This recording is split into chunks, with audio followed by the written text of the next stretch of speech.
Hey folks, it's Marvin Cash, the host of the Articulate Fly. We're back with another Casting Angles with Mac Brown. Mac, how are you? I'm doing great, Marvin. How you doing? As always, just trying to stay out of trouble. And, it's been pretty darn hot in our neck of the woods. But, for the next week or 10 days or so, it looks like it's going to be cloudy, decent amount of rain, and probably temperatures in the 80s. So the fishing ought to pick up a little bit, right?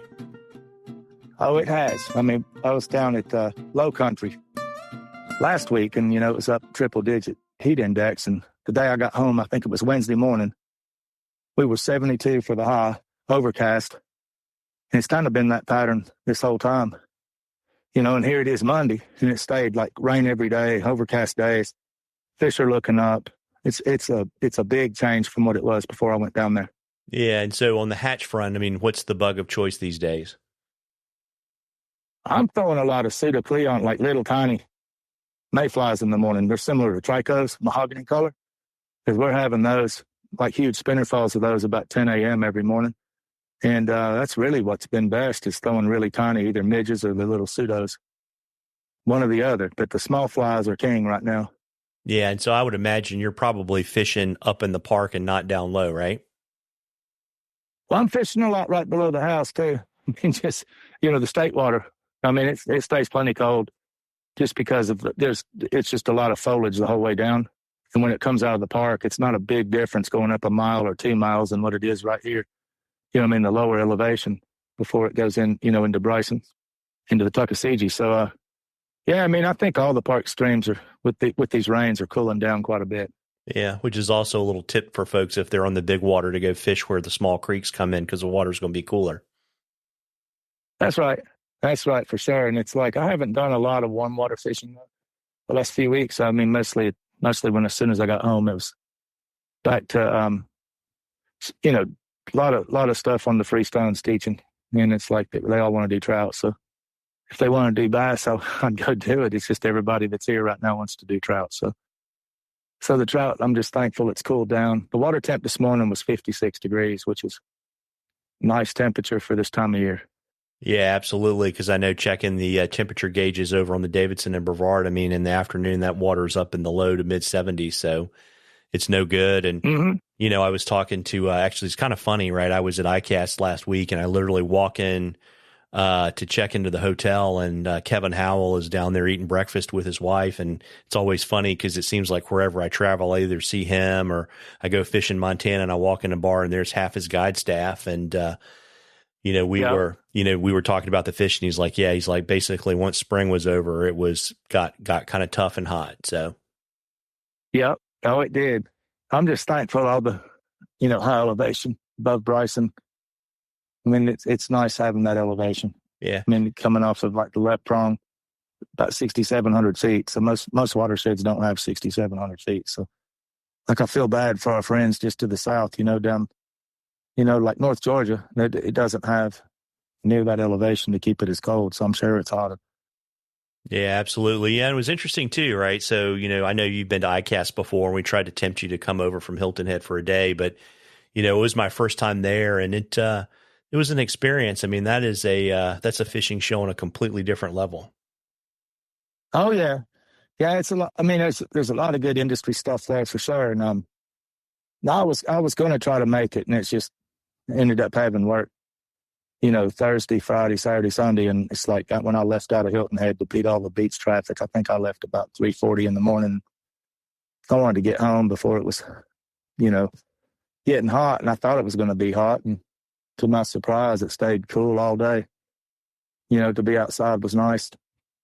It's nice being back outside, not having like trip, we didn't get that hot. When we say we're hot up here, we're like upper 80s, So the local people start upper 80s is too hot. Yeah. So we like it better in the 70s this time of year for sure. Yeah, absolutely. It's kind of interesting too, right? Because there is a fly fishing section at ICAST, but, the interesting thing is, even if folks weren't exhibiting there were a lot of, we were talking before we started recording, there were a lot of the kind of the usual suspects that came to the show and were walking around. So it was kind of good to see people in the middle of summer like that. And, a shout out to our friends at TFO. And I know you helped develop this rod, but they actually won a Best in Show award for the new, I guess, what is this, the Elevare? It's their nymphing rod, right? Right. It's a great, like, wet fly, dry fly rod. That's what I've been using for everything with all the, the trips. I was lucky. I've had it for several months, probably 4 months, and before it came out, and it's just such a great rod for I think everything all around. But I like the longer, lighter rods like that anyway. But this thing is really well balanced swing weight, and that's been my new favorite thing all summer that I fished every time I go out. And I'm glad they won that down there for sure. Yeah. And so tell me a little bit more, because I haven't had a chance to really kind of play around with the rod. I'm assuming it's probably starting to show up in maybe like, some of the smaller sizes. It probably goes out to a 10 or 11-foot rod, right? Mm-hmm. Yeah, I think the 2-weight's 10-footer. There's a 10.5-footer. And I like both. I've been fishing a lot with the 2-weight just because I'm fishing a lot of really small flies right now. I mean, like this morning I was fishing 22s and 20s the whole time. And that's just kind of what the fish have been keying in on, because that's just really the thing that's prevalent when you're out there. That's all I see. I'm not seeing any kind of large insects. I've not seen a yellow Sally all year. And I mean, we used to have them by the thousands this time of year, and I don't know where they are, but I've not seen one anywhere on the creek. So there's no point of throwing a 16 yellow Sally when there's not any out flying and crawling on branches. Now there might be some somewhere else, but at least on Hazel and Deep Creek and Nolan Creek, I've not seen one yet. Yeah. And so tell me a little bit more about the rod. I mean, what did you and the other folks that helped design it at TFO put into that rod that kind of sets it apart from some of the other kind of traditional Euro nymphing stakes? Well, Jason did a lot with that rod, and the swing weight. We talked a lot about that when it was in developmental stages. And so the swing weight is really ideal. Like, it feels, when you have a really balanced swing weight, it feels like it's an extension of your hand without having weight and feeling clunky in any places. Of course, the hard part with long rods is when they're not balanced, you feel this clunkiness of swing weight being off. And then a lot of it with the way the handle was, we modified that quite a bit, and that feedback, Michael Bradley and Jason and I got together up here in Cherokee and talked a lot about other things that were pluses and things that we'd like to see change, And I'm just glad, because then when the prototypes, they went ahead and did all those things that we were talking about, and it's just, I love it. I mean, I use it a lot with wets and stuff too, Marvin. I mean, I love it for launching like double, put on a double taper. And it's not just a tight line, and it'll excel in that area, but it's you put a double taper, two or 3-weight on it, and for those type of line weights, and you can do whatever you need to do. Like on big water, like that's what I would take on the Holston even right now. If I was over there floating, I'd probably be throwing a 10.5-foot 3, because you can still do a lot with it, with the double taper. Yeah. And just to help, folks that may not know, when we talk about a rod and reel being balanced, what we're really talking about is that the line and the reel is equal to the weight of everything kind of in front of that. So if you kind of hold that rod, on your index finger, it should kind of balance like a teeter-totter. And what that does is it keeps you from getting fatigued. And to your point, makes the rod an extension of your arm. And so it's kind of an effortless tool to fish with, right? Yep. Yeah. It just makes it feel like really super balanced in your hand. And so that's what I like. I remember in the early stages, a lot of the 11-footers, 15 years ago, I kept thinking, well, there's not going to be anything that ever feels balanced, because there was just a clunky at 11 foot. It was hard. They didn't have the way to lighten up the top enough yet with all the technology that's in rod building today. So it'd feel kind of like a catapult. You'd make a cast and you'd feel this big boom up the rebound, the counterflex rebound bounce. And it was just because it was so non-balanced swing weight wise, So I had a bunch of them that went right back on eBay back in the day. I was like, nah, this 11-footer's going. And, yeah, and then that happened a lot even with the 10.5-footers in the early years. And so whenever you get one that can be balanced, it's just a lot more pleasant to hold in your hand all day. Yeah. And I would say, Nick Conklin and all the folks at TFO, they're really putting out some really nice rods, and they're doing the same thing on the conventional side. And, the great thing is, gosh, I mean, when I got into the sport, and certainly when you got into the sport, to be able to have a rod that performs as well as the Elevare or, the Blitz or the Axiom 2, at the price point that they're at is really pretty amazing. Oh, it is. And another one that mentioned too is that Solution. I mean, that's a brand new. It was like Mystery X Rod at the show in Atlanta. They didn't want to unveil, the name and all because it was still about to come out. It just came out too this last month, and that is a wonderful. I ended up getting a bunch of those for the casting schools. That's a wonderful medium action rod. If anybody's looking for a great casting tool to practice with, that's one of the better rods that I've seen in a long time at shows. It's just so well balanced. Yeah, I got to cast one at iCast, and the amazing thing was, to your point, you could put 60, 70 feet of line out with, just a pick up and a shoot.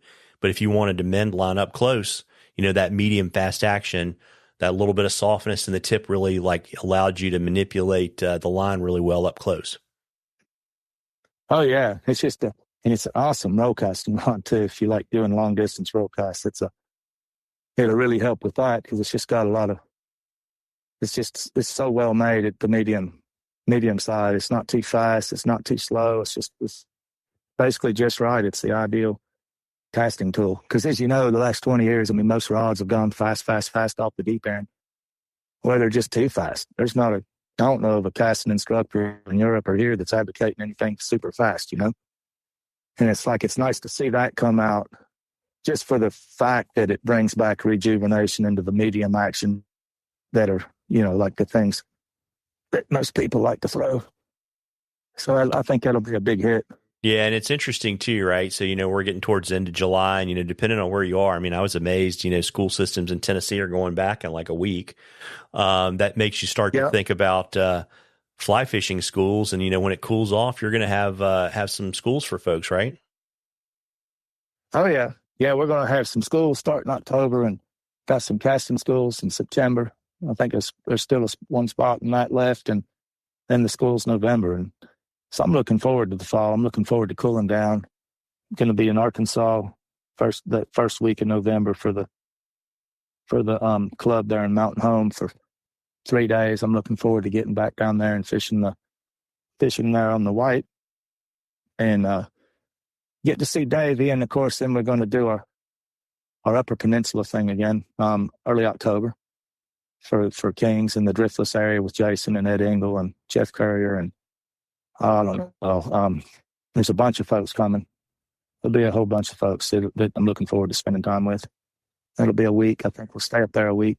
Yeah. And so, I imagine what is Mac Brown Fly Fish is where they can go to find out about all the schools and stuff. Oh yeah. No. That is. And they've got to read it though. It's a little aggravating in July, being tourist season. The people will call and ask you the first sentence on the page. Like if they just took a minute to read what it says, instead of calling, I'd really appreciate it because it's aggravating. To get a call, it's like everything they ask is the first paragraph if they just looked at the site. You follow me? The reason you make a site's for what? Efficiency of time. And so I don't mind saying that because I'm sure a lot of shops have the same problem. It's like, dude, did you look at the website, No, I figured I'd just call and ask you. But yeah, it'd be better if they'd read it, Yeah, so I guess what I'll say, whether it goes for schools, clinics, or for guiding, read it first. And then and then come. And then as I always say, you owe it to yourself to get out there and catch a few. Tight lines, everybody. Tight lines, Mac. Tight lines, Marvin.